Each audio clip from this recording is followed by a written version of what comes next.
माननीय कांशीराम जी ने जो कारवां शुरू किया था बीएसपी को लेकर, बहुजनों को लेकर, कहाँ पहुँचा है वो कारवां? रुका है, चला है, कहाँ खड़ा है? क्या कहना चाहोगे? साथियों, मैं Kehar Singh Pradhan, social thinker and social worker. साथियों, जो साहब कांशीराम का कारवां जो वो लेके चले थे और उसके अलावा जो बाबा साहब का जो मिशन था, आज हमको ऐसा महसूस होता है कि हम लोग कहीं ना कहीं भटक गए हैं। मिशन हमारा क्या था और हमको जा कहाँ रहे, हम दिशाहीन होते हुए नज़र आ रहे हैं। इसमें जो है हमको भी बहुत मेहनत करने की आवश्यकता है और जब तक हम मेहनत नहीं करेंगे तो हम सफल, मैं समझता हूँ कि जैसे जो गवर्नमेंट है, जो आज के टाइम में गवर्नमेंट है, वो हमारी विरोधी है और उसने हर हथकंडा अपनाया हुआ है। इसलिए साथियों, हमें बड़े सोच समझ के, बाबा साहब ने हमें बहुत सारी चीज़ दी, हमारे साथ संविधान दिया है, संविधान के तहत ही हमको अपना अधिकार मांगे और वही हम प्राप्त करके रहेंगे। कितना भी समय लग जाए उसमें कोई दिक्कत नहीं है, काम कर रहे हैं हम लोग ज़मीन पे। माननीय कांशीराम जी ने जो मिशन चलाया था, जातियों को जो जोड़ा था, बहुजन समाज इकट्ठा किया था, सभी जातियों को, सरकार बनी बहन जी की 4 बार बीएसपी की उत्तर प्रदेश में, लेकिन उनके जाने के बाद में आप लगातार चुनाव हार रहे हो, कहाँ कमी देखते हो? कमी हमारी हुई है क्योंकि बीएसपी एक नेशनल पार्टी है और नेशनल पार्टी के अलावा उसकी बहुत सारी खूबियाँ हैं जिनका बखान करना शब्दों में मैं समझता हूँ नहीं है। बहन मायावती ने इसको बहुत सींचा है, इस पौधे को सींचा है बहुत अच्छी तरह से, लेकिन कुछ कारण रहे हैं जिसके कारण जो धरातल पे जो पदाधिकारी थे उनकी कमियां रही हैं, या यूँ कहें कि वो नाकाम हो गए हैं, वो काम नहीं कर पाए, धरातल पर नहीं आ पाए, तो उनके कारण ही इस पार्टी का जो है थोड़ा नुकसान हुआ। लेकिन वोट परसेंटेज हमारा बढ़ता है, हर बार बढ़ता है। जब भी आप देखेंगे 12 साल में आप लगातार चुनाव हारे हो, करीब 1 दर्जन चुनाव हार लिया आपने पूरे देश में मिला करके, तो बहन जी को इन बातों का पता नहीं चलता कि कहाँ कमी है हमारी? वो तो दूरदर्शी नेता हैं बहुत ही, और 1 मैन आर्मी है बीएसपी की वो। ये आपने बहुत अच्छा क्वेश्चन किया है और आपको बधाई है इस क्वेश्चन के लिए। देखिए, 1 मैन आर्मी है, बिल्कुल सही है। अब देखिए बहन जी, अगर हम अपना घर चलाते हैं तो उसमें बहुत सारी कमियाँ नहीं होती क्या है?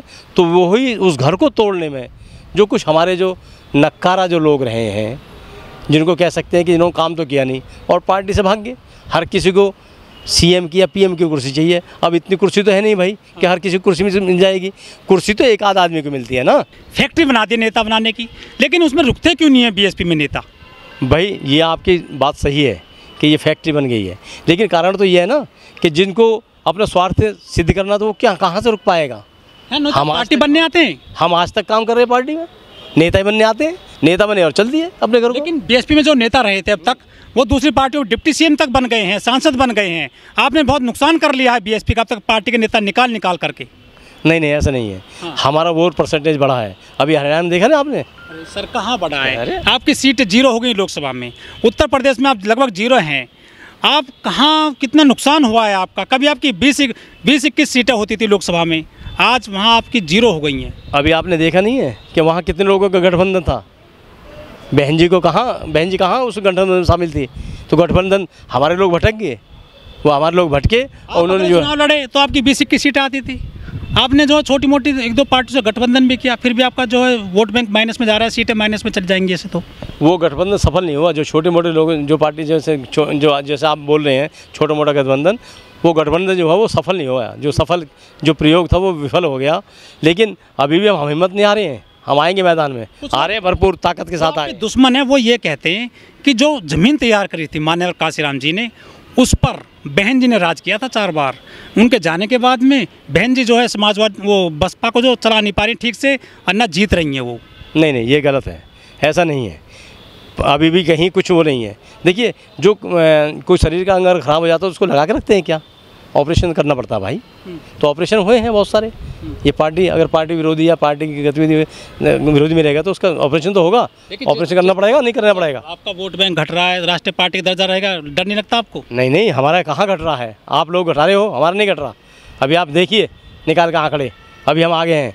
वो अलग है कि 17, 18, 20, 25 जो मिले हैं उसके द्वारा उन लोग सीट ले गए, लेकिन हमारा घटा कहाँ है? कौन कहता हमारा घटा? वोट बैंक इंडिया गठबंधन पर चला गया उत्तर प्रदेश 2024 में। हाँ, तो वो बहुत सारे लोग हो गए ना, तो हमारे लोग भटक गए, मिशन से भटक गए। अब उन लोगों जिनको सीट चाहिए वो भाग गए। आपके पास ओबीसी भी नहीं रहा है लगभग, और मुस्लिम तो चला ही गया करीब। अब देखिए जो जा रहा है उसके बारे में क्या कर सकते हैं। हमको मेहनत करनी है, हमें ये पता है कि हम मेहनत करेंगे और हम आएंगे मैदान में और हम जीतेंगे, कोई दिक्कत नहीं है। मुसलमानों ने क्यों छोड़ दिया बीएसपी को, क्या लग रहा है? भाई देखो वो उनकी अपनी व्यक्तिगत राय है। छोड़ा मैं तो ऐसा समझता हूँ छोड़ा नहीं है। देखो अभी भी कितने लोग बैठे हुए यहाँ पे, मुसलमान नहीं बैठे हैं इसमें, कितने लोग आए मुसलमान। अगर छोड़ते समाजवादी में चले गए हैं। भाई देखो उनका रुझान पहले से ही उसमें था समाजवादी में, लेकिन इतना नहीं है। बीएसपी के साथ बहुत लोग रहे पीछे से, मुनकाद अली और बहुत वगैरह एक नाम के बहुत सारे लोग रहे थे, सभी ने साथ दिया और बहुत सारे लोग देते हैं साथ, ऐसी बात नहीं है। ये सब मनगढ़ंत कहानियाँ हैं। लेकिन जो संविधान बचाने की बात करते हैं, कहते हैं आरक्षण बचाएंगे हम, अखिलेश यादव, राहुल गांधी, क्या वो सही बात कर रहे हैं? वाकई में वो बचा रहे हैं संविधान को और आरक्षण को? अभी आपने देखा नहीं आरक्षण की जब बात आती, कौन आता आगे? कोई आगे नहीं आता आरक्षण के मामले में। अभी 9 तारीख को जो प्रोग्राम हुआ था जंतर मंतर पे, कौन था वहाँ? कोई नहीं था। 21 अगस्त को बाद में हुआ, पहले उससे पहले 9 अगस्त उसको हुआ था। हाँ उसमें हुआ था, उसमें कौन आ गया? कोई नहीं आया। ये सब आपको और हमको ही लड़नी पड़ेगी, ये लड़ाई हमारी और आपकी है। किताब लेकर चल रहे थे राहुल गांधी, अखिलेश यादव उत्तर प्रदेश में, तो भाई उसी वजह से तो ये सांसद बन गए उन लोगों के। अगर वो किताब नहीं होती तो वो सांसद कहाँ से बनते? सांसद उसी कारण से तो बने हैं। ये हमारी अपनी गलती है, हमारे लोगों को समझना सोचना पड़ेगा। जो इसका वो है उसको सोचना समझना पड़ेगा, तभी कोई उद्धार होगा हमारा उन सब का और इस देश का। तो वो संविधान नहीं बचा रहे हैं। कहाँ बच रहा है संविधान? कोई संविधान के चक्कर में वो तो अपनी सीट बचा रहे हैं, एमपी की सीट बचा रहे हैं। कौन संविधान बचा रहा है? जो राहुल गांधी मोची के पास भी जा रहे हैं सर, वो नाई के पास भी जा रहे हैं, जिन लोगों के पास आप नहीं जाते हो। नहीं, हम सबके पास जाते हैं। हम कहाँ नहीं जाते, सबके पास जाते हैं, लेकिन कारण ये है कि वो हमसे ज़्यादा निकल के आगे। मेरा नाम सर सचिन कुमार भारती है, मैं पूर्वांचल क्षेत्र से रहने वाला हूँ। अब तो आप वेस्ट में आ गए सर। आज तो आप माननीय कांशीराम जी की पुण्यतिथि पर आज कितना महसूस कर रहे हैं? आज कितनी कमी खल रही है माननीय कांशीराम जी की? सर उनकी तो कमी हमारे पूरे समाज को खलती है और उन्हीं के बदौलत आज हम यहाँ खड़े हैं। जो भी कुछ है हमारा समाज, और हम ओबीसी हो चाहे पिछड़ा वर्ग हो, जितना भी बहुजन हैं, सब लोग उन्हीं के बदौलत हैं। बहन जी की सरकार रही थी 7 से 12 तक, 5 साल तक, तो पूर्वांचल में कितना परिवर्तन हुआ था दलित समाज में? सर सबसे बड़ी तो बात ये है कि विकास तो आप नोएडा से उठा कर देख लीजिए। नोएडा से चाहे किसी भी यूपी के किसी भी कोने ज़िले में कोने कोने तक विकास हुआ है। सबसे बड़ी बात, हम प्रशासन से बहुत संतुष्ट रहते हैं इनकी सरकार में। इस चीज़ को हमें बहुत खुशी मिलती है और सिस्टम हिला रहता है। सिस्टम हिला रहता है सर। कहीं भी जाते हैं हमारी मान सम्मान भी मिलता है और हम बहुत संतुष्ट रहते हैं इनकी सरकार में, बहन जी की सरकार में। जी, बहन जी की सरकार में। जिन इतने अच्छे काम किए थे 7 से 12 तक, विकास किए, यूनिवर्सिटी बनाई, कॉलेज बनाए, मेडिकल कॉलेज बनाए, IIT बनाई, और माननीय कांशीराम योजना के तहत गरीबों के लिए मकान बनाए। इतने अच्छे अच्छे काम किए थे, विकास किया था, तो उनके बदले वोट क्यों नहीं मिला है? सर इसमें ऐसा हुआ कि हमारा जो समाज है बहकावे में आ जाता है। 85 के लोग बहुत जल्दी बहकावे में आ जाते हैं और बहकावे के ही कारण ये जो विपक्षी सरकार होती हैं, ये सत्ता में आने के बाद इनका विपरीत बयान देने लगती हैं। अब रही बात 85 के लोग समझ नहीं पाते हैं। सिर्फ आज के वर्तमान समय में सिर्फ इस पे अगर कोई जुड़ा है तो सिर्फ SC, हाँ जी SC के लोग जुड़े हैं। जाटव हैं क्या बीएसपी में, लग रहा है?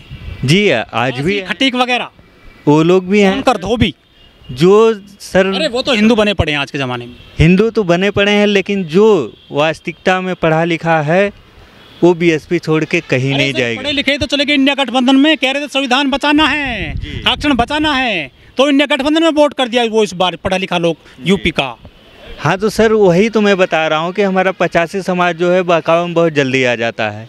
इस वजह से वो गठबंधन की तरफ हाथ में, अभी हाथरस में ही देख लीजिए वर्तमान में जो एक दलित की हत्या हुई थी, वहाँ पे जितना भी संविधान के हाथ में लेके घूमने वाले लोग थे वो वहाँ तक गए ही नहीं। ना तो प्रशासन से कोई गुजारिश किया, ना तो उसका कोई भला हुआ। अच्छा भारती जी ये बताइए, दलितों की कभी सत्ता आएगी उत्तर प्रदेश में, लग रहा है, स्पेशली SC ST की? जी अवश्य आएगी, क्योंकि हमारा जो समाज है, हम लोग जो हैं संघर्षशील लोग हैं। और अभी आप देखें ही प्रधान जी को ज़मीनी स्तर से कितना संघर्ष करते हैं, तो हम अपने संघर्ष के बदौलत हम लोगों को पूर्ण विश्वास है कि इस राज्य में क्या पूरे देश में, मतलब भारत देश में हमारी सत्ता आएगी, हम राज करेंगे।